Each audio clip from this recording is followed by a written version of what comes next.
It was December. The city was bustling with the Christmas spirit, colourful lights and the buzz of people hurriedly shopping. However, for Alec and Caroline, the festive atmosphere seemed distant. Married for 12 years, they were facing a crisis that threatened to shake the foundations of their union. Alec had always been a dedicated husband and a loving father. With a degree in business administration, he had been working for a multinational company since he graduated. Caroline, his wife, was the same age and was an elementary school teacher. Their story began at university, when an unexpected romance resulted in a pregnancy. Determined to take responsibility, they got married while still students. It was a simple wedding, without the grand celebration Caroline had always dreamed of. The honeymoon, planned for someday, never actually happened. In the following years, amidst diapers and baby bottles, they managed to graduate. Life wasn't easy, but they were happy. A few years later, their second child came along, completing the family they loved so much. They lived in a comfortable house in a quiet neighborhood, with a backyard where the children loved to play. However, in recent months, something had changed. Alec, always so present, now seemed distant. It all started when a management position was announced at the company. Alec's main competitor was Russell, his college and work colleague. From that moment on, a silent competition arose between them. Alec began working overtime, volunteering for every possible and impossible project. Weekends, once filled with family outings and picnics in the park, were now spent with Alec locked in his office, immersed in spreadsheets and reports. Caroline watched this change with growing concern. The children, aged 11 and 8, constantly asked why their father no longer participated in family meals, or why he was always on the phone during the rare moments he was at home. On a Saturday afternoon, while the children played in the backyard, Caroline decided to talk to her husband. She knocked softly on the office door before entering. "Alec, can we talk for a moment?" Without taking his eyes off the computer screen, Alec replied, "Not now, dear. I'm finishing an important presentation." Caroline sighed, feeling a mixture of frustration and sadness. "Alec, you said the same thing last week, and the week before. The children are missing you." Finally, Alec looked at his wife. There were deep circles under her eyes, signs of accumulated fatigue. I know, but don't you understand? This promotion can change our lives. Think of the opportunities we can give the children." "They don't need opportunities, Alec. They need their father," Caroline replied, her voice slightly trembling with emotion. The conversation was interrupted by the ringing of Alec's cell phone. It was work, of course. Caroline left the office, leaving her husband immersed in yet another business call. Days passed and the situation only got worse. Alec began to constantly compare himself to Russell. "Caroline, do you believe that Russell is moving to a bigger house? How can he afford it if he has the same salary as me?" he commented once with a tone of poorly disguised envy. On another occasion, upon arriving home, Alec announced, "Caroline, we need to change the car." Surprised, Caroline replied, "But Alec, our car is great. It's spacious, perfect for taking the kids to school and even giving rides to their friends." "But it sends the wrong message. It doesn't convey authority," Alec insisted, to Caroline's total confusion. "What message, Alec?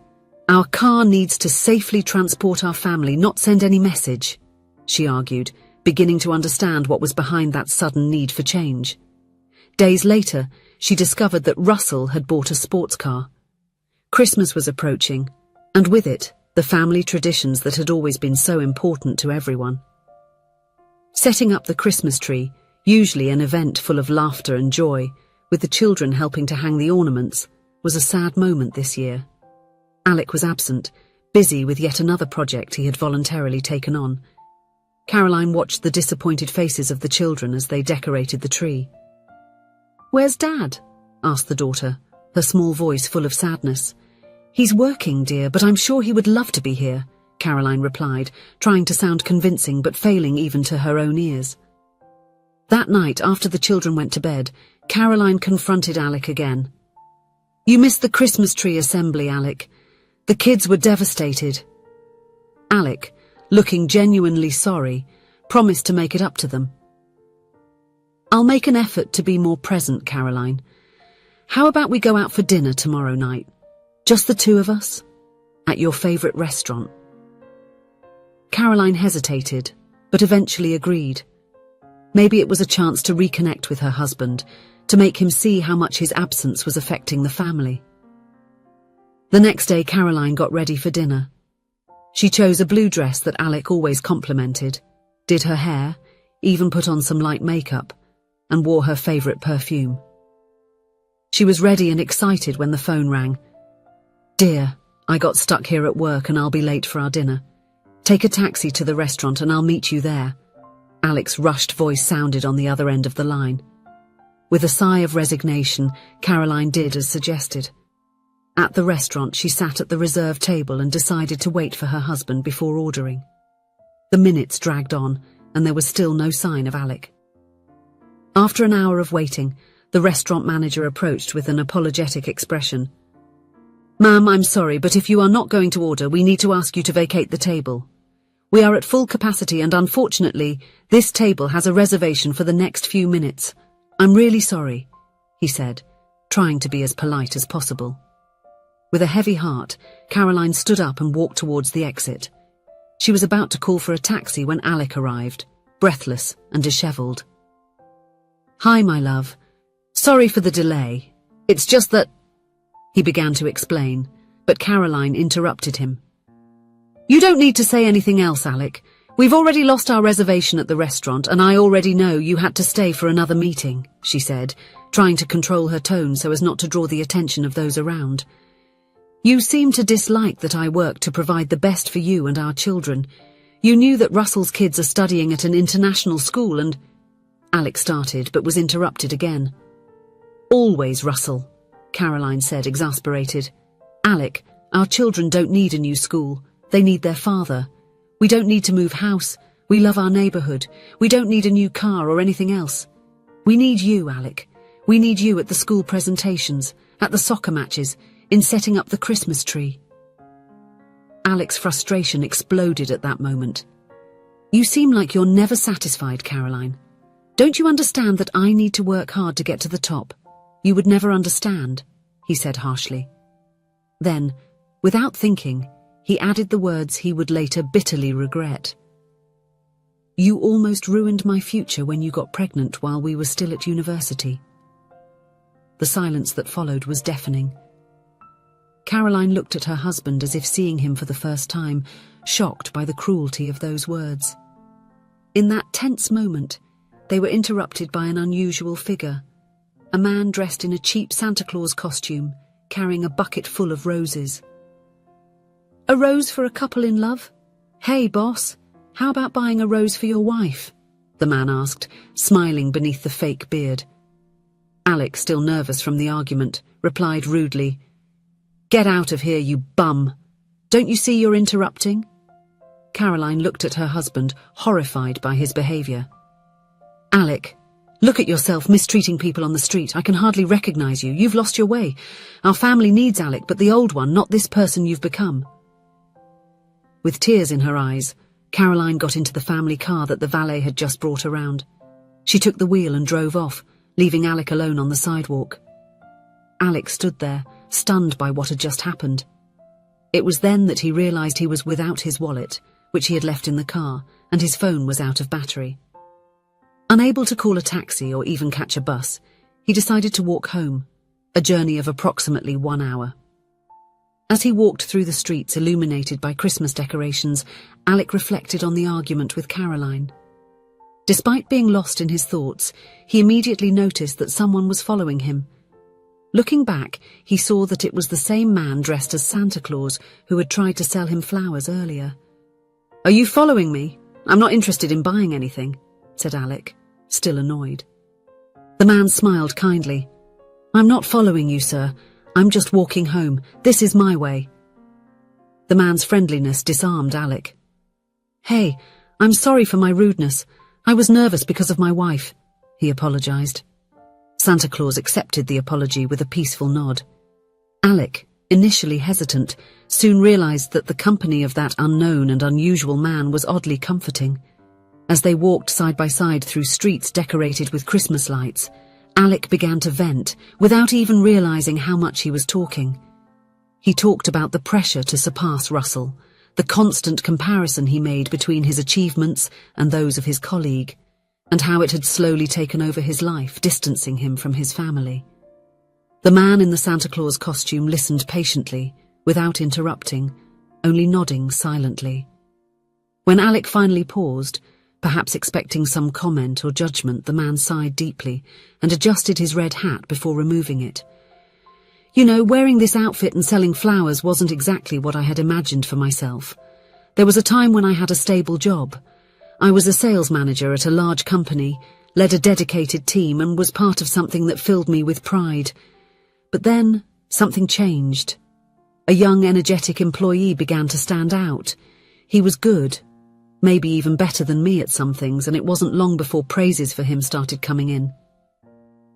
Alec felt a shiver upon hearing those words, as if the man were narrating a version of his own story. I should have seen that as an opportunity to learn, to improve, continued Santa Claus, his eyes fixed on a distant point, as if reliving the events. But fear, insecurity, and especially pride spoke louder. I spent sleepless nights thinking about how he could take my place. It became an obsession, and then I made mistakes, big mistakes. Alec was completely focused. Each word seemed to echo in his mind like a warning. I started to sabotage his work. I took his projects and presented them as if they were mine. When that wasn't enough, I altered reports and distorted numbers to make him appear less competent. At the time, I thought I was protecting my place. But of course, the truth doesn't stay hidden forever. When my actions were discovered, I was fired. Not only that, my name became synonymous with dishonesty in the market. I was sued, and the little I had was lost in legal costs. He paused and looked at Alec, who was frozen, processing the story.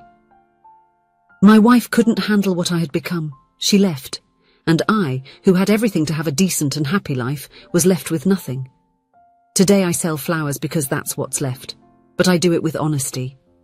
Each petal is a reminder of what I lost due to my own blindness and greed. The silence that followed was heavy, filled only by the distant sound of laughter and Christmas music coming from somewhere. Alec didn't know what to say. He felt a knot in his chest, as if fate had placed that man in his path to show him what could happen if he continued in the direction he was heading. Santa Claus looked at Alec again, this time with a kind look. Be careful. Sometimes, in the race to reach the top, we end up leaving behind everything that really matters, and when we realize it may be too late to turn back. Have you ever wondered how far you are willing to go to achieve your goals? Said Santa Claus, his voice calm. He looked directly at Alec. There is a line, Alec. A line between what is right and what is wrong, between healthy ambition and the despair that blinds us. And you need to decide if you are about to cross it. Alec felt the impact of those words like a direct blow to the heart. For a moment he remained silent, absorbing the unexpected advice from that stranger. Listen to your wife, Santa continued in a softer tone. She is not against you, Alec. She just wants to remind you of what truly matters. There are things money can never buy, and if you're not careful, you might end up losing a treasure that's already yours, exchanging it for something that in the end is empty and superficial. Alec realized they were in front of his house. He stopped, looking at the facade illuminated by the Christmas lights that Caroline and the kids had put up without him. Santa, by his side, began arranging the remaining flowers into a small makeshift bouquet, his movements calm and precise, as if he were handling something precious. Give this to your wife, he said, handing the bouquet to Alec. It's not just an apology, Alec. It's a gesture to remind her, and yourself, of what's truly important. Reclaim your greatest treasure before it's too late. Alec accepted the bouquet with a nod, feeling a wave of gratitude for that stranger who, in just a few minutes of conversation, managed to open his eyes. Wait for me here. I'll get some money inside to pay for the flowers, he said. With his heart racing, Alec entered the house. He found Caroline sitting on the living room sofa, her eyes red from so much crying. When she saw him, she stood up, ready for another argument. But before she could say anything, Alex stepped forward, offering her the bouquet of roses. "Caroline, I'm sorry. Truly sorry," he began, his voice choked with emotion. "I lost my way. I let myself be carried away by ambition and envy. I forgot what really matters." Caroline took the flowers, looking at her husband with a mix of surprise and caution. "You're right," Alec continued. "Our children don't need an expensive school or a new car. They need their father. And you, my love, don't need a husband obsessed with work and status. You deserve the man you fell in love with, the one who promised to be by your side at all times." Tears rolled down Caroline's face as she listened to her husband's words. "I promise you here and now that I will change. I'll be the father and husband you deserve. No more unnecessary overtime, no more weekends locked in the office. From today on, my priority is you, my family." Caroline sobbed and threw herself into Alec's arms. They hugged tightly as they hadn't done in months. "I love you," Alec whispered in his wife's ear. "Forgive me for having been lost for so long." After a long hug, Alec remembered Santa Claus waiting outside. "Wait here. I need to thank someone," he said, grabbing his wallet. But when he opened the front door, Santa Claus had disappeared. Alec looked both ways down the street, but there was no sign of the man. He went back inside, puzzled. "Who were you looking for?" Caroline asked. Alec smiled, a sense of peace washing over him. "An angel, I think. An angel dressed as Santa Claus." In the days that followed, Alec devoted himself to keeping his promise. He restructured his routine, limiting hours at the office and prioritizing time at home. He started having lunch with his family whenever he could. The weekends, once dull and quiet, became lively with trips to the park, family movie sessions, and even a puzzle-building competition that made the children laugh until their stomachs hurt. One day, while observing the Christmas tree, Alec suggested, "How about we start from scratch and redecorate everything together?" The children shouted with joy, and Caroline, with a gentle smile, helped organize the ornaments. Alec climbed onto a stool to hang the star at the top, to the applause of the children. On Christmas Eve, the house was filled with warmth and joy. The lights of the Christmas tree twinkled, illuminating the radiant faces of the children as they enthusiastically tore through wrapping paper. Caroline laughed beside Alec, both embraced on the couch, watching the scene. In a moment of distraction, Alec looked out the window, and among the twinkling lights decorating the street, glimpsed for a brief moment the silhouette of a man wearing a red hat. He paused with a light heart, and a serene smile illuminated his face. A comforting warmth enveloped him, as if it were a silent reminder of the Christmas miracle that had restored his family. Alec reflected on how sometimes God sends angels to help us, and how these angels might appear in the most unexpected places and forms, even dressed in a cheap Santa Claus costume, selling flowers on a December night. If you enjoyed the story, please leave a comment with a rating from 1 to 5 to show how much you liked it. Also, watch the video that is now appearing on your screen. See you soon.